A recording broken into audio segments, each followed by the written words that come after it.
And they keep saying that civilization comes to an end when the future aspirations of the younger generation are not as good as the aspirations that the elder generation has. And I think that's extremely important for the country. But that's fine for you. I mean, many of you are here sitting in Pune, and Pune is a very high growth city. So you probably don't have that much of a problem. But now if you turn your attention to the larger part of India, you look at maybe 60 crore people out of the 130 crores that population who are in rural India. And what is the problem of rural India? I mean, you are finding that infrastructure is not great. Even today, if you go to the city of Lucknow and you travel maybe 20 kilometers from Lucknow, you will not get Wi-Fi, you will not get the internet. If you go to Allahabad, I remember when we went to Varanasi for the first time 7 years ago, we decided that, we were doing a seminar like this in Allahabad University. And end of it, we took a car and we decided we'll drive to Varanasi. But this was also around the time of one of the Kumbh Mela issues. So the main road was blocked by all the Kumbh Yatris. And we had to take a side road. And we got completely lost. So literally at 8 p.m. in the evening, we were wandering through roads which we didn't even know where we were. And I remember sending a in those days SMS, not WhatsApp, sending a text message to my office saying if I don't come back, I probably died somewhere between Allahabad and Varanasi. I really sent that message. We had no idea where we were. Then we went and knocked at a door of somebody, and he opened the door and I said, "Kya light nahi hai kya idhar?" He said, "Light to kabhi humne dekha hi nahi." Seriously, this is 30 minutes from Allahabad city. They have never had electricity in their lives. So, I want you to know that this is the real India. I grew up in a little village called Tatisilwai near Ranchi. And when I used to say Ranchi, people say, "What's that?" Now with Mahendra Singh Dhoni, everybody knows what Ranchi is. So at least my hometown has been established. But my home village, Tatisilwai in Jharkhand, is still as poor as it ever was. Even today, if you go to the village Hart is a rural marketplace, which meets every Tuesday, the main entertainment for people is cockfighting. In Pune, you would never have seen cockfighting. And I went there about 6 months back, and I sat with all the village kids and watched this, And it's a very serious sport. So when you look at India, you don't realize that there are many Indias. When we grew up, our favorite sport was not cricket; it was gulli danda. Okay, I still have a scar on my forehead when a gulli came and hit me. So gulli danda, cockfighting, playing kabaddi in the streets, and kho-kho. This is even today what 80% of India does. So coming to the budget. So what is Nirmala Sitharaman, what is the Prime Minister's office trying to do with this budget? They're trying to do what they've got voted for. Okay, people in Pune, people in Mumbai, people in Delhi may have voted for the BJP, may not have voted for the BJP. It doesn't matter. Everybody has an opinion and everybody does whatever they want. But if the large proportion of people in rural India voted for the BJP, they have some expectations. And as I said, their expectation is that whether it is my village friends in Tatisilwai, Jharkhand, or whether it is people in Pune or Delhi, we all want sustained growth. So what this budget does is, this budget is first assuming, which is by the way a big assumption, that what is called the nominal GDP growth will be 12% this year. Nominal GDP growth is typically calculated as actual GDP growth plus inflation. They are just for inflation. Last year, when I say last year, the year ended March of 2019, the nominal GDP growth is estimated, not yet fully clarified, to be between 11 and 11.5%. But don't forget, for all the reasons I mentioned earlier, that there is likely to be a slide. So even RBI recently said that, look, the economy is not going to grow at more than 6.9% this year. So if you take 6.9% and take inflation at 3.5%, it's nowhere near that 12%. So that's the first problem of the budget, that if India doesn't grow as fast, will Nirmala Sitharaman find the money to invest in this? Second thing they're assuming is, of course, if any of you follow things like deficits, they're assuming that the fiscal deficit will actually come down from 3.4% last year to 3.3% this year. It's again a huge assumption. Because if revenues or income into, for instance, today you all heard about it, Tata Motors right here in Pimpri Chinchwad is closed for 3 days a week since 2 weeks ago. Now, if Tata Motors closes for 3 days a week, first of all, what happens to salaries of people working there? Second, Tata Motors is a huge ancillary set of units, all the component manufacturers, they will end up laying off people. So already there's an expectation that maybe at least 100,000 people in the auto sector, just one sector, might even lose their jobs in the next few months. So all these are huge signs of problem. So what happens when that happens? The minute people don't have jobs, other people who have jobs also start getting worried. Net result is that you don't buy that car you wanted to buy, and you say anyway Uber hai, Ola hai, so I'll manage. Okay, so the auto industry gets further killed because nobody is buying new cars, which is what is happening to Bajaj Auto and other places. And the general mood of what we call consumption doesn't really grow. The only thing that goes up is food. Because all of us, when we get depressed, we eat too much. Okay? Especially if we can afford to. I'm not talking about my friends in Jharkhand. But if we can afford to, we just order more food, we eat. I mean, it's literally like our comfort diet. So food will continue to grow. That's the beauty of it. So the Swiggies and the Zomatos will never have a problem. But the real economy, okay, the economy which is based on real consumption of useful goods and services, might not be as good. So if you look at that, so the assumptions of the budget, what I call the 3.4% fiscal deficit, 3.3%, sorry, and as I said, the nominal GDP growth is a bit of a threat.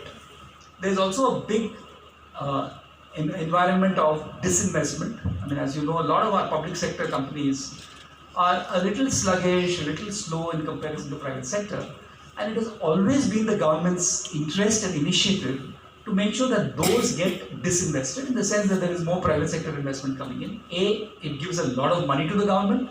B, it also gets them to be more efficient and more successful and more profitable.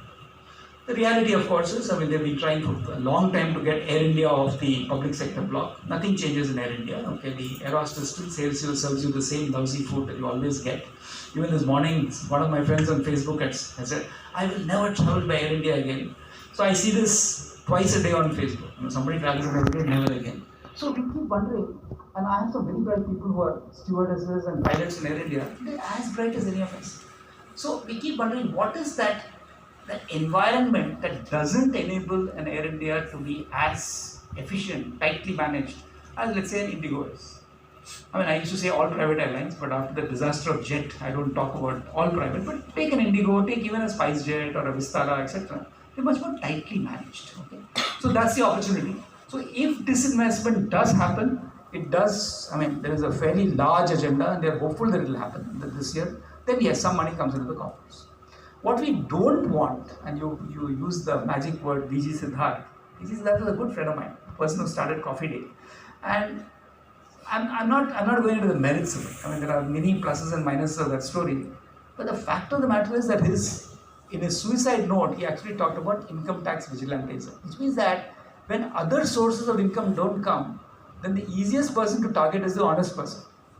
Okay, I get inquiries saying, you were getting this huge salary when you were running Zensar. Why are you not getting that huge salary now? I said, I have to now explain to income tax why I'm doing social work and not making that huge salary. But seriously, I've got commissioners saying, how is it that your total tax payment has come down?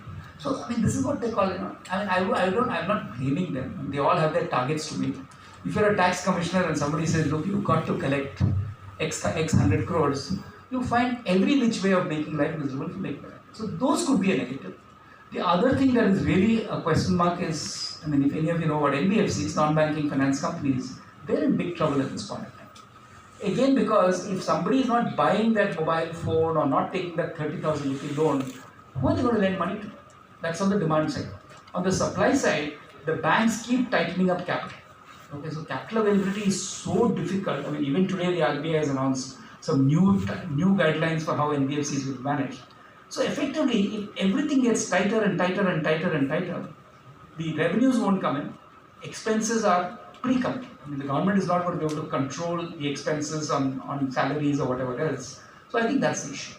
There is an interesting development in the budget, and I'll stop with a few other points, which is that they are now finally talking about foreign borrowings. For a very long time, India did not borrow money from the foreign markets, except as some World Bank loans which states were getting, or International Monetary Fund, etc.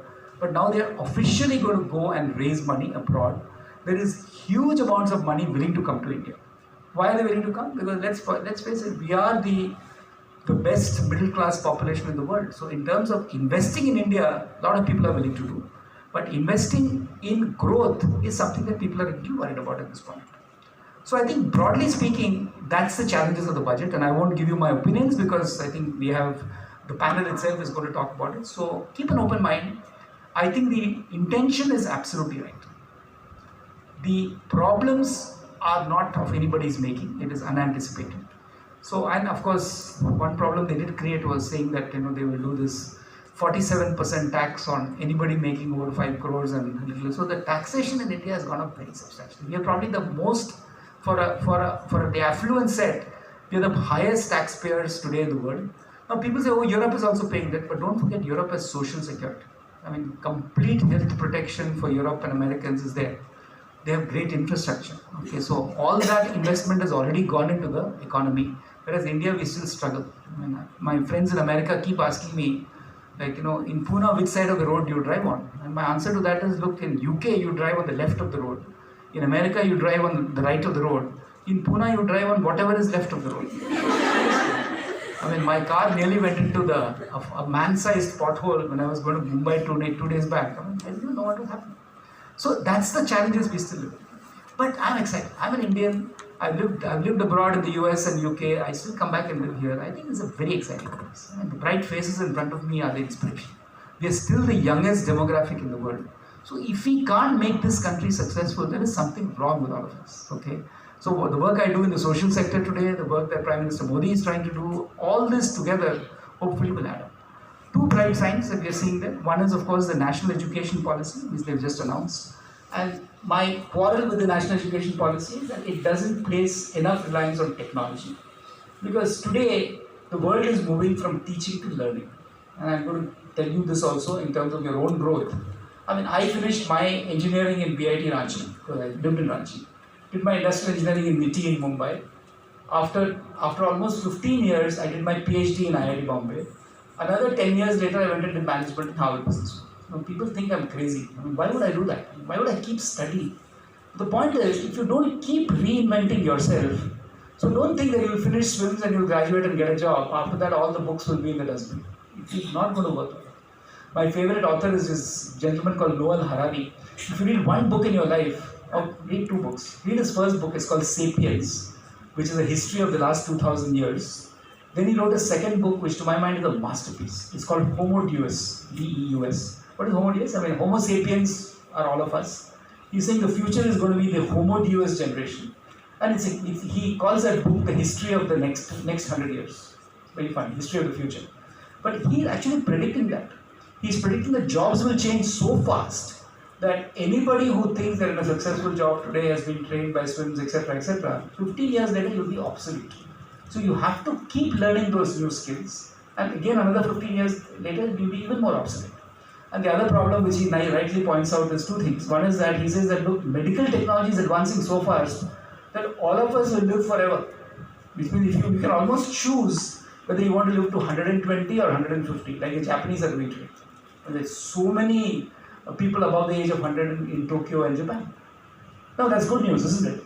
But the bad news is that you will become homogeneous, which means that you will have one silicon part, your heart will be made of some plastic material. So you are not you. You are just a person who looks like you and talks like you.